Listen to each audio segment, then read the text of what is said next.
정직함, 있는 그대로 얘기를 해주셨으면 좋겠어요. 타인에게 잘 써 보이도록 하기 위해가 이 글을 아주 재미없게 방해합니다. 나는 이랬고 저랬고.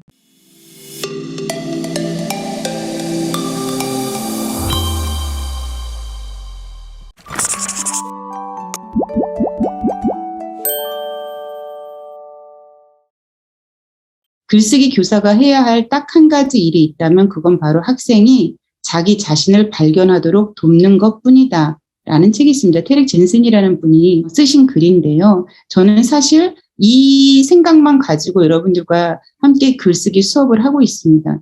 글쓰기에 대한 기술적인 것이 그닥 그렇게 중요하지 않다는 말씀을 드리고 싶어요. 제가 글쓰기 수업을 하다 보면은 어떤 분 같은 경우에는 굉장히 유려한 문장, 묘사, 서사가 완벽하게 돼가지고 글이 나온 경우가 있습니다. 그런데 소설이라고 한다면은 참 잘 썼다 그럴 수 있지만은 이렇게 자전적 에세이를 쓸 때는 아주 기술적으로 수려한 것이 오히려 그 행간에 숨어 있는 내용들을 방해하는 경우도 있어요. 그래서 여러분들은 잘 쓰기보다는 그냥 써라. 그러니까 내 자신에게 솔직하게 이렇게 써주시면은 좋을 것 같습니다. 그래서 쓰고 싶은 내용에 진심을 담았으면 된다. 맞춤법만 맞게 쓸 수 있거든 거침없이 써내려가자. 이거 여러분들 이분의 강의 좀 들으신 분들도 있겠지만 강원국 씨가 쓴 내용들입니다. 자, 그래서 자기 표현 있고 자아 존중감을 만들어낸다 이렇게 말씀을 하셨는데요. 그래서 여러분들 써가시면서 같이 아마 발견하는 시간을 가지실 겁니다. 그래서 이렇게 글쓰기 연습들을 사실은 해요. 우리가 주로 수업 시간에. 이거는 선생님들이 요건 참고하셔서 학생들과 같이 하시면 될 것 같고 우리는 이렇게 문장을 연습은 하지 않을 겁니다. 그래서 글쓰기란 말걸기이다. 그러니까 자기를 표현하기도 하지만 타인에게 말을 거는 것이다 라고 말씀을 드리고 싶고요. 그래서 삶을 되새김질하는 글쓰기는 열등감과 죄의식을 극복하고 자존감을 되찾는 과정이다라고 안종효 선생님이 글쓰기 관련 책에서 이렇게 말씀을 하셨습니다. 이 자존감을 되찾는 것에 대해서 조금 더 보태자면 사실상 우리는 과거의 일들, 사건과 감정들을 이렇게 봉인해 놓고 있어요. 아니면 잊어버리고 있든가.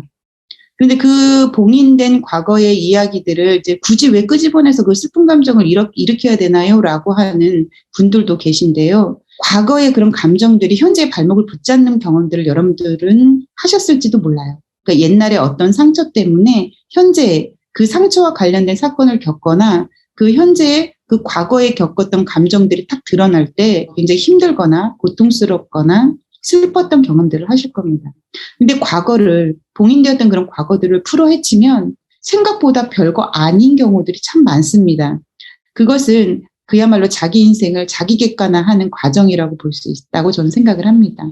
그런 과정들을 이번 여러분들과 같이 하게 되는 건데요. 왜 글을 쓰는가? 너는 왜 글을 쓰냐? 이러한 네 가지들의 이야기들이 있는 것 같아요. 쓰지 않을 수 없어서 쓰는 경우 있고 벗어나고 싶어서 쓰는 경우도 있습니다. 이건 대부분 소설, 시, 상상력, 그림책 이런 경우들도 있습니다. 그리고 이해하고 싶다, 현실 인식하고 객관하고 싶어서 쓰는 사람들도 있고요. 그리고 말 걸고 싶어서 쓰는 사람도 있습니다. 관계와 편지 이런 부분들이 있는 것이죠. 그래서 우리가 이제 쓸 때는 무엇을 쓸 것이냐, 또 어떤 것을 관찰하고 이것을 어떻게 받아들이는지 어떤 경우가 있냐면 어떤 물건을 보고 상상이 되는 경우들이 있어요. 지나가다가 자전거를 봤다. 이 자전거를 보니까 예전에 내가 첫 자전거를 배울 때가 생각이 난다. 운동장에서 내 첫사랑이 내 자전거 뒤를 잡아주던 그때 그 기억. 그러니까 한 물건으로 인해서 나의 과거가 인생이 떠오르는 경우들도 되게 많습니다. 그것은 관찰로부터 비롯되죠. 어떤 관계로부터 누구와 누구의 관계로부터 나의 관계를 생각하게 되기도 하고 이런 것들을 어떻게 받아들이는지 그리고 나는 왜 그렇게 생각했는지 나는 왜 이렇게 생각할 수밖에 없었는지 그리고 앞으로 어떻게 할 것인지 이런 흐름으로 글을 쓸 수도 있다라는 말씀을 드리고 싶습니다. 그래서 글쓰기에 치유력이 있다라고 하는 것은 누구에게도 토로하지 못했던 억압된 경험을 털어놓는 글쓰기 이것이야말로 정신과 육체 건강에 도움을 준다. 라는 페니 베이커의 이야기가 있습니다. 그래서 여러분들한테 이제 추천하고 싶은 몇 개의 책들이 있는데요. 그 중에 이제 하나, 벤 바레스라는 트랜스젠더의 자서전입니다. 작년에 출간이 됐는데요. 굉장히 독특한 자서전입니다. 이분이 워낙 여성적 외모로 살고 계시다가 43살에 남자로 성 정체성을 찾아가신 분입니다. 죽은 자의 집 청소 이것들에 추천을 드리고 싶은데요. 이분은 실제로 저희 엄마 작년에 돌아가셨을 때 집 청소해 주신 분입니다. 이 김완이라는 분인데요. 죽은 자의 집을 청소하면서 삶에 대한 통찰 이런 부분들을 기록을 남기신 분들입니다. 이게 이제 쓰지 않을 수 없었다. 이런 건데 롤랑 바르트 이거는 별로 추천하고 싶지 않습니다. 한 장에 3줄밖에 없어요. 너무 책값이 좀 아깝긴 한데 이 롤랑 바르트라는 유명한 사람이 자기 엄마 돌아가시고 나서 쓰지 않을 수 없어서 애도일기를 썼던 책입니다. 승둔이라는 친구인데요. 이 친구가 어려서 암에 걸렸죠. 그래서 그 사투와 관련된 일상을 그림 일기로 썼어요. 아까 이문재 선생님 강의에서 입원했을 때 돌아본다 이런 얘기 하잖아요. 자기 인생을 쭉 돌아보는 일상에 대한 이야기들을 쓴 것입니다. 이게 제 책인데요. 이것을 제가 부끄럽지만 굳이 올려놓은 이유는 뭐냐면 저도 사실 되게 쓰지 않을 수 없었던 상황이었습니다. 결혼하고 나서 너무너무 힘들었고 그 힘든 일상을 밤에 잠을 줄여가면서 네이버 블로그에 글을 썼었어요. 그 글을 읽고 출판사에서 책을 내자 그래서 책을 냈고 초판만 찍고 그것만 팔리고 이제 그 다음에 끝났습니다. 저는 좀 너무 부끄러워서 이 책을 조금 책장에서 다 없애버린 경험들도 있는데 뭐 어차피 책이라는 건 글이라는 거 써놓고 나면 그 다음엔 제 것이 아니라 독자의 것이기 때문에 그렇습니다. 자, 여러분 그래서 글쓰기의 단계에 대해서 좀 말씀을 드리고 싶은데요. 생각하기, 일단은 생각을 하는 거죠. 제가 했던 수업에서 은평에 있는 어떤 한 땡땡이라는 분이 이제 쓰신 글 중에 이제 이게 관찰을 드러내는 건데 자기를 자기가 관찰한 거예요. 그래서 글을 1인칭이 아니라 3인칭으로 써오셨더라고요. 워낙 이 글을 1인칭으로 우리가 수업을 하거든요. 그래서 3인칭으로 쓰셨는데 뭐라고 하셨냐면 아이랑 같이 승용차를 타고 가는데 자기가 아이한테 계속 화를 내더라는 거예요. 그녀가 화를 내더라는 거죠. 그래서 그녀가 화를 내는 자신의 모습이 굉장히 낯설어서 그것을 써오신 거예요. 이때 주제가 낯선 자신이었거든요. 그래서 여러분들이 글을 쓰실 때요. 어떻게 쓰시냐면 풍경처럼 쓰지 마시고 현미경으로 들여다보는 글을 쓰셨으면 좋겠어요. 예를 들어서 자기 이야기를 쓸 때 나는 1900 몇 년에 태어나 산과 산수가 좋고 계곡이 흐르는 밑에 초가지붕에서 태어났고 몇 남 몇 여가 어떻고 막 이렇게 겉으로 쭉 풍경을 둘러보는 글쓰기보다는 상황과 사건, 어떤 물건, 어떤 감정 이런 것들을 아주 세밀하고 좁게 들여다보고 글쓰기를 하시면 좋겠습니다.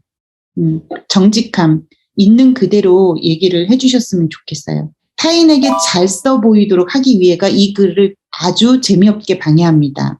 나는 이랬고 저랬고 이렇게 정직하게 쓰다 보면 자기 세계관이 드러납니다. 그걸 감출 수가 없어요. 우리가 행동이나 말이나 이런 거 자기 감추고 할 수 있죠. 글은 정직하게 쓰다 보면 감출 수가 없어요. 그래서 나약하고 보잘것없는 자신을 들키지 않기 위해서 남 탓이나 막 이런 걸 하는 것이 아니라 실제로 자기 자신을 만나다 보면은요. 남 탓이 줄어들게 되는 경험을 하시게 될 것입니다. 이거는 써보시면 아실 거예요. 정직하게 써주시면 좋겠습니다. 그래서 독립의 사유, 나는 이렇게 느끼고 나는 이렇게 본다. 그리고 나는 어때야 한다고 생각합니다. 이런 글쓰기를 여러분들한테 원해요. 누가 강요한 느낌, 강요한 시선, 강요한 생각이 아니고 내가 느끼고 내가 보고 내가 생각하는 것. 저는 그래서 이렇게 나는 어떻다라고 쓰는 글들을 많이 쓰게 되면 이런 독립된 문장이 만들어지게 되고 이 독립된 문장의 집합이야말로 자신을 자존감을 갖고 우뚝 서게 만드는 방법이라고 생각을 하게 됩니다. 그 다음에 쓰는 거죠. 관찰을 했으면 그 다음에 쓰는 겁니다.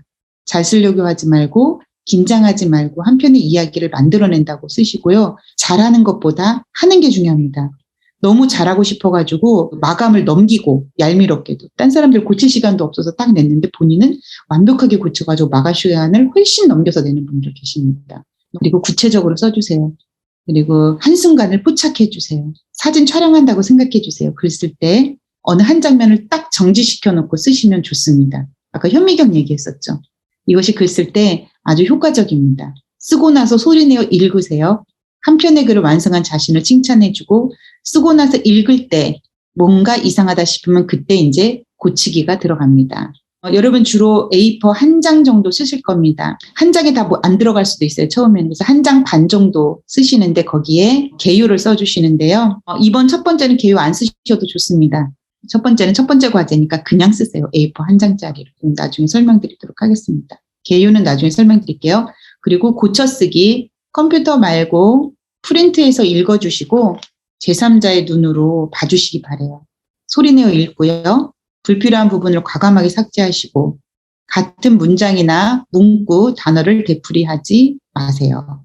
여러분 읽다 보면 이해하실 거예요. 그리고 좋은 문장이란 그런 거죠. 초등학교 6학년, 중학생 정도면 이해할 수 있는 문장을 써주세요. 너무 어려운 문장, 한문 많고 막 영어 많이 섞어 쓰고 이런 부분들은 좀 피해 주시고요. 그리고 자신이 쓴 글을 몇 번 소리내어 읽으면 그런 거 있죠. 뭐뭐 하는 것이다가 반복되는지 너무 항상 막 이런 좀 오버한 문장이 많지는 않은지 뭐뭐 할 것 같다라는 것이 번번이 쓰이지 않는지 한번 찾아보세요. 이것은 본인이 말하는 습관하고도 아주 연결되어 있습니다. 나쁜 버릇을 한번 돌아볼까요? 빼도 좋은 것들이 있어요. 여러분들은 이미 다 선생님들이라서 다 아실 테니까 이제 그냥 쭉쭉 넘어가도록 할게요. 사회적 현상보다는 사회 현상이 낫죠. 경제적 문제보다는 경제 문제가 낫습니다. 이렇게 적 빼주시고요. 이거 수정할 때 여러분들 이렇게 고쳐쓰기 할 때 참고하세요. 그리고 의의가 들어갈 때 의의가 없는 게 더 부드러울 때가 있습니다. 음악 취향의 형성 시기. 이거 고쳐서 음악 취향 형성되는 시기. 이렇게 바꿔 쓸 수 있고 노조 지도부와 의 협력인데요. 그냥 노조 지도부와 협력하는 일. 이렇게 바꿔 쓰시면 좋으실 것 같아요.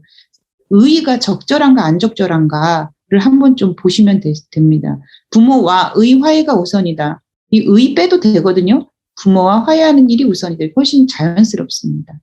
빼도 좋은 것들에 대한 우리 이런 거 많이 실수하죠. 사과들과 배들과 포도들 뭐 이런 거. 가족들, 여러분들, 학생들 이러는데 이미 이 복수명사일 경우에는 그냥 그렇게 하나만 딱 써주시면 되겠죠. 것도 보세요. 상상하는 것은 즐거운 것이라고 말하는 것을 이해해 주는 것에서부터 상대에게 한 발짝 더 다가가는 것을 시작할 수 있다는 것이 내가 주장하는 바로 그 것이다. 너무 숨차죠? 것 빼주시기 바랍니다. 있는. 제가 소설 공부할 때 소설가 선생님한테 맨날 혼나는 게 뭐였냐면 있었다, 있는 이런 거 쓰는 사람 완전 옛날 사람이라면서 엄청 욕먹었어요. 나이 어린 친구들이랑 같이 소설 공부를 했었는데 멸치는 바싹 말라있는 상태였다 뭐 이런 거 있잖아. 그러면은 멸치는 바싹 마른 상태다 이렇게 쓰면 되는데 말라있는, 덮여있는, 지켜보고 있는 이렇게 있었다, 있는 이런 거 있잖아요. 길 끝으로 작은 숲이 이어지고 있었다. 이런 거 많이 쓰는 게 옛날 사람이래요. 부드럽죠, 훨씬. 대해 이런 부분들도 있습니다. 대해 이런 거 빼주시고요. 이거는 이제 조사를 어떻게 잘 붙일까 이것도 여러분들이 보시면 되겠습니다. 이거 많이 쓰죠, 요즘. 주문하신 커피 나오셨습니다. 할인이 적용되셨습니다. 탈의실은 이쪽이세요. 우리가 이 높임말을 물건에다가 어느 순간 물건에다가 붙이는 습관이 있어요. 매장 같은 데 가면 항상 이렇죠. 포장이신가요? 막 이래요. 품절이세요. 사이즈가 없으십니다. 이런 거 잘 주의를 해주시기 바랍니다. 빼기가 되게 힘들어요. 여러분들 글 써놓고 빼기를 잘하시면 고쳐쓰기 되게 잘하시는 겁니다. 원활한 태고를 위해서는 태고하시기 전에 한 번쯤은 쭉 읽으시고 소리내어 읽으시고 고쳐주시면 좋을 것 같습니다. 네, 이 책을 참고했고요. 자, 글쓰기 실습 여러분 여기 숙제입니다. 이거 잘 기억해 두세요. 내 생에 가장 행복했던 순간 없는 것 같으면 인상적이었던 순간 쓰시고 인상적이고 행복이고 다 기억 안 나. 그러면 어느 한순간을 써주시기 바랍니다.